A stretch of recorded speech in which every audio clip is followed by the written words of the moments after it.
Hello everyone. Welcome back to my channel story time with Shravani. ఈరోజు Mahabharatam sixth episode చూద్దాం. మీలో ఎవరైనా నా ప్రీవియస్ ఎపిసోడ్ చూడకపోతే అవి ఒకసారి చూడండి. అవి చూస్తే ఇది బాగా అర్థమవుతుంది. ఓకేనా? ఎపిసోడ్‌లోకి వెళ్దాం. తరువాత 15 సంవత్సరాలు గడిచాయి. ధర్మరాజు, భీముడు, అర్జునుడు అక్కడే గిరిజనుల దగ్గర తరతరాలుగా వస్తున్న వాళ్ళ విద్యలు నేర్చుకుంటూ పెరిగారు. నకుల సహదేవులు అమ్మల సంరక్షణలోనే ఆడుకుంటూ ఉండేవారు. అప్పటి వరకు సంతోషంగా ఉన్న పాండురాజు కుటుంబంలో విషాదం అలుముకుంది. ఒకరోజు ఉదయం తపస్సు చేసుకోవడానికి నదీ తీరానికి వెళ్లిన పాండురాజుకు అప్పుడే స్నానం చేస్తున్న తన రెండో భార్య మాద్రి కనిపించింది.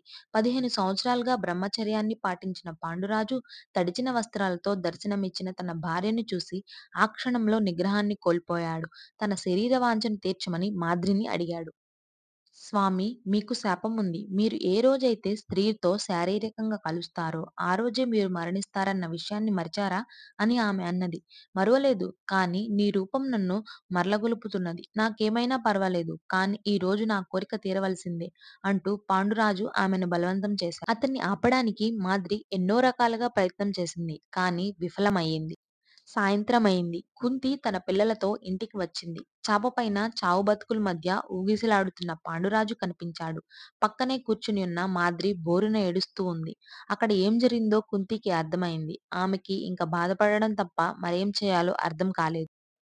అప్పుడు పాండురాజు తన కుమారులను దగ్గరకు పిలిచి ఇలా అన్నాడు. నా శరీరం వ్యాస మహర్షి యొక్క తపోశక్తితో రూపుదిద్దుకుంది. అందువలన నా శరీరంలో కొన్ని కొత్త శక్తులు ఉన్నాయి. కనుక నేను చనిపోయిన తరువాత మీ ఐదుగురు నా ఒంట్లో నుంచి కనీసం చిన్న ముక్కనైనా తీసి తినండి. అప్పుడు మీలోనికి కొన్ని కొత్త శక్తులు వస్తాయి అని అన్నాడు. తండ్రి పరిస్థితిని చూసి విలపిస్తున్న ధర్మరాజు, భీముడు, అర్జునుడు ఆ మాటలకు మరింత బాధపడుతూ అక్కడి నుండి వెళ్ళిపోయారు. ఆ సమయంలో కొన్ని చీమలు పాండురాజు కాలు మీద అతని శరీరాన్ని కొరుక్కుంటూ పైకెక్కుతూ వెళ్తున్నాయి. అంటే ఎంతో కొంత పాండురాజు మాంసాన్ని అవి తింటున్నాయి.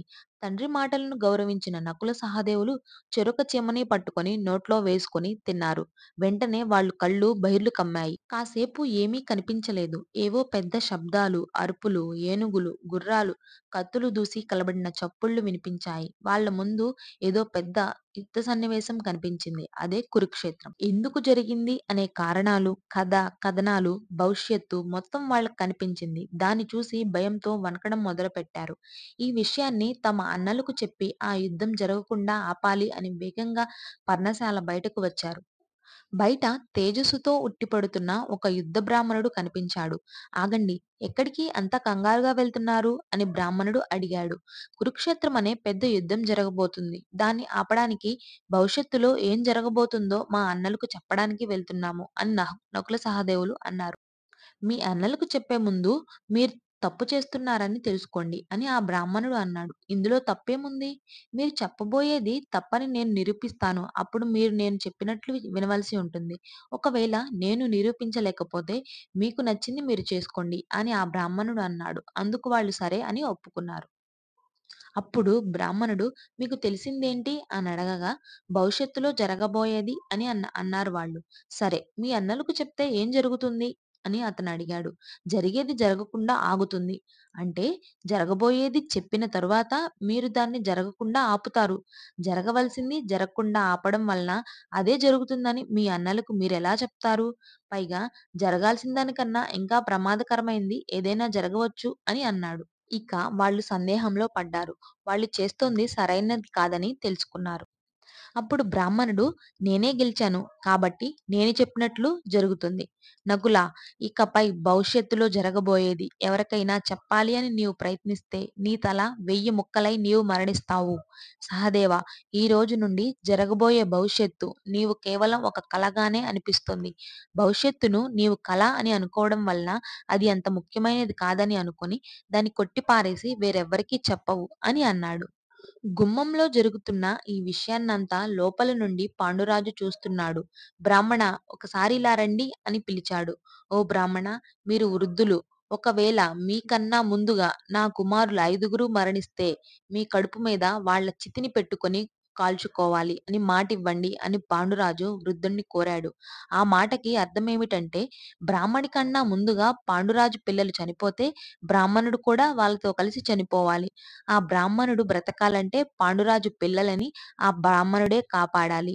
దానికి సరేనని మాటిచ్చి బ్రాహ్మణుడు వెళ్తుండగా పాండురాజు గట్టిగా "నాకు మాటిచ్చావు. మాట తప్పవుగా కృష్ణా" అని అన్నాడు. ఆ బ్రాహ్మణుడు వెనుతిరిగి ఒక చిరునవ్వు నవ్వి వెళ్ళిపోయాడు.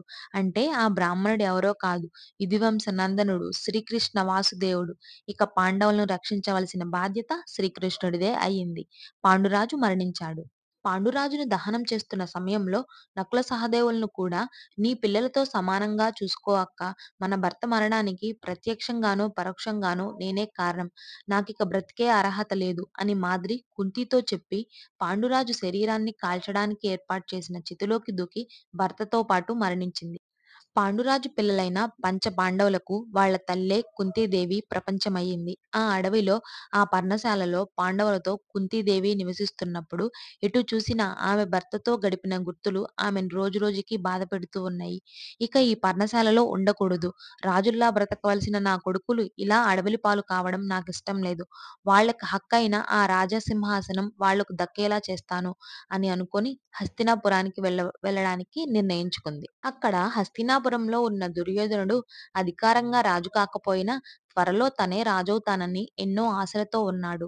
పాండురాజు సన్యాసం తీసుకున్నాడని వర్తమానం పంపించిన రోజే ధృతరాష్ట్రుడు ఇక హస్తినాపురానికి రాజయ్యేది నేను, నా పిల్లలే అని అనుకోవడం మొదలుపెట్టాడు. దుర్యోధనుడు కాబోయే రాజు తానేనని ఆనందంగా ఉన్న సమయంలో బయట నుండి ఏవో పెద్ద పెద్ద అరుపులు వినిపిస్తున్నాయి. ఏమిటా అని బయటకు వచ్చి చూస్తే ఎటు చూసినా జనాలు గుంపులు గుంపులుగా నిలబడి గట్టిగా మాట్లాడుతున్నారు. ఆనందోత్సాహంతో ప్రజలు కేరింతలు కొడుతున్నారు. అలా చప్పట్లు కొడుతున్నారు. హస్తినాపురానికి మళ్ళా పూర్వవైభవం రాబోతుందనే ఆశాభావాన్ని వ్యక్తపరుస్తున్నారు. ఎందుకు అన్నది పరిశీలించి చూస్తే దూరంగా ప్రజల మధ్యలో నారచీర కట్టుకుని ఒక స్త్రీ, ఆమె వెనక తేజోవంతమైన సౌందర్యవంతులైన ఐదుగురు యువకులు నిల్చొని కనిపించారు. వారెవరో కాదు, కుంతి పాండవులు. ఒక్కసారిగా దుర్యోధనుడు గుండె పిండేటట్లయింది. కలవరంతో అతనికి తెలియకుండానే అతని ఒళ్ళంతా చెమటలు పట్టాయి. నుదుటి నుండైతే ఏకంగా చెమటలు కారటం మొదలుపెట్టాయి. ఊపిరి భారంగా అనిపిస్తోంది. ఈ క్షణం వరకు హస్తినాపురానికి నేనే కాబోయే రాజును. కానీ వాళ్ళను చూస్తుంటే సింహాసనానికి పోటీగా వస్తున్నట్లనిపిస్తుంది అని అనుకొని బాధతో, ఆవేశంతో, భయంతో తన వెనుకున్న ఆసనంలో కూర్చున్నాడు. ఎందుకంత ఆనందపడ్డారంటే పాండురాజుకు పెళ్లి కాకముందు హస్తినాపురంలో అధికారంగా ధృతరాష్ట్రుడే రాజైనప్పటికీ వెనుకుండి రాజ్యాన్ని వంటి చేతితో సమర్థవంతంగా నడిపించేది మాత్రం పాండురాజే. పాండురాజు ఉన్నంత కాలం రాజ్యంలో ప్రజలంతా చాలా సంతోషంగా ఉన్నారు.